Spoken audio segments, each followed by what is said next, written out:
probably the best team in the league. Fair enough. If the Suns work, they're probably the best team. The problem is that There's a lot of experience on that team. I mean, just from the my concerns with the Suns is one defensively, they're just not going to be a very good defensive team, or they shouldn't be. We'll see.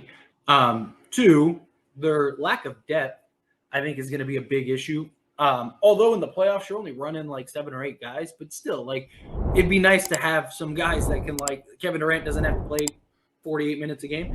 And then health is a really big concern as well. You know, because like Chris Paul, he's Mr. Unreliable when it comes to health. Devin Booker, he hasn't been a model of health lately. Kevin Durant hasn't been a model of health lately. Ayton, does he start imploding again and trying to like destroy the Suns from inside? Like, that could be a real possibility. Yeah. You know, do Chris Paul and Devin Booker actually show up in the big moments? Because that's been a real question. Chris Paul, his whole career, and Devin Booker these last few years have been real questions of like can they do it? Every time they get in a big moment, we've seen Devin Booker just completely disappear. We've seen Chris Paul on numerous occasions just completely disappear. Like, does Kevin Durant end up being there on an island by himself? You know, like that becomes a real thing. You know, and do teams play the Suns like the Celtics did against the Nets when they were able to eliminate them? Because they had Kyrie that year. That's true. What they did was like, hey, shut down Kevin Durant and let everybody else beat us. And we don't believe that everybody else can beat us. So I could see teams doing that. I could see, you know, a team going like, hey, like, let's shut down Kevin Durant and make things as difficult as possible for him, and then make Chris Paul and Devin Booker beat us. Because now they don't have Bridges. They don't have, you know, and they're going to miss Bridges too. Like Golden Eagle just said. I agree. I agree with they're going to miss Bridges for sure. Because now they don't have that defensive wing. They don't. I mean, even Johnson, like even Cam Johnson, I think is a big thing. Like, I know that they were probably looking at it as like two things. One, you know, let's keep Ayton because Ayton is a center, and now we have a legit center. And two, if we need to, we can trade him to get some pieces. Yeah. But I would have rather have kept either John. Like, I don't think he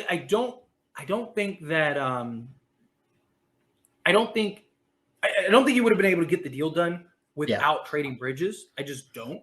Yeah. But if you could have kept Johnson, I would have rather have done that. Like, I would have rather traded him because it would have been easier just to you don't need a 20 and 10 point or a center when you have Chris Paul, Devin Booker, and Kevin Durant. You just don't. Yeah. You just don't. Like, that's just like an extra add-on. They just need a serviceable rebounding and like preferably shot blocking center. Right. So like if they could have went and maybe traded, like given them Ayton and ended up keeping Johnson. Yeah. I think that would have helped tremendously.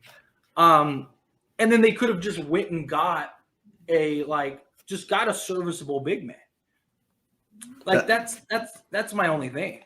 You know, and it's just Ayton just disappears so much, right? Like he has games where you look at him and you go, man, this guy could be one of the best centers in the league, if not like the best center in the league. Like, you have games where like he looks bought in, he looks engaged, he looks like an absolute monster, and you're just like, man. And then you see other games and you're like, this dude just like, it's almost like he might as well not even be out there. Yeah. So it's just that series against us a couple years ago was interesting. That was funny to watch. It was, but I mean, look, at the end of the day, you still have Chris Paul, Devin Booker, Kevin Durant, DeAndre Ayton. They picked up Terrence Ross. I'm sure they're going to pick up. I think they'll pick up some more guys. I mean, this team is terrifying on paper, right? But we still haven't seen them play. We need to see how it works. I think the Suns made this trade not for necessarily this season, but going forward. I think they looked at it as, let's get him now so we can start building chemistry, start building the team now, and give us a real chance. Get some more pieces. And then in the offseason, we can do what we need to do to kind of round out the roster. That's kind of my thoughts on it. But look, they're going to be a tough team to beat. They are. Like, I mean, Kevin Durant by himself is bad enough as on his own, right? Yeah. And then you add Devin Booker and Chris Paul. When I mean bad enough, I mean like he's a bad man, right? Like, I don't mean like he's a bad player. But yeah, so I don't know. It's one of those things. I'm not really like fully sold on them. I'm not really sold on most of the teams in the West, to be honest. Like, you know, like I said, Suns, we still need to see. I think if everything goes right for the Suns, I think they are probably the best team, but a lot of questions. Grizzlies, I don't really believe in the Grizzlies. I'm right there with you. Yeah, I mean, the Warriors are still the Warriors, but I don't think that they're. I just don't think they'll have it this year. Personally, again, it's just my. They look like a mess this year. Like, they don't look like a team that. The thing is, like, the experience is always going to be there, right? But the way that they're playing and winning and losing games that they should win, but a lot of them, like, they have won exactly how many games have they lost? Like, that for the championship defenders, I don't know. Yeah. It just doesn't look promising, and I don't really see them getting out of the West. But who knows? It could happen, though. You never count the Warriors out. At the end of the day, they have the experience. Sorry. Yeah, no, I was gonna say, you never count the Warriors out. Like, they're a team that could be horrible during the season, still make it to the playoffs and pull it together, by all means. But I don't know. I mean, like I said, I just don't buy them. Like, so again, and I'm sticking to this. If the Lakers get into the playoffs, I really believe that they can beat. I don't think there's a team in the West that I look at and go, man, there's no way the Lakers are going to beat them. Like, does that mean we will beat them? No. I mean, it's a 7-game series. A lot has to go right.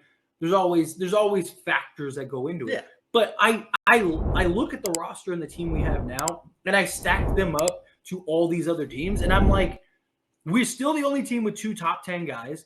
We still have 2 of probably the biggest mismatches in the league. Yeah. And LeBron James and Anthony Davis. When Anthony Davis is bought in, focused, and ready to go. Healthy.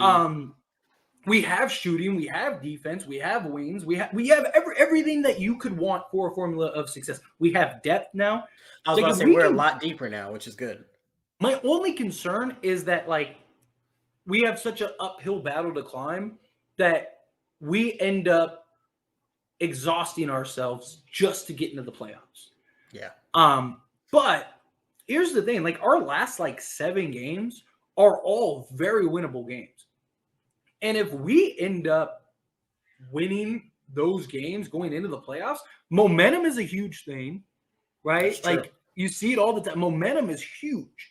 If the Lakers are healthy and they're coming off of a 7-game win streak, or they've won 8 out of their last 10 or something like that going into the playoffs, good.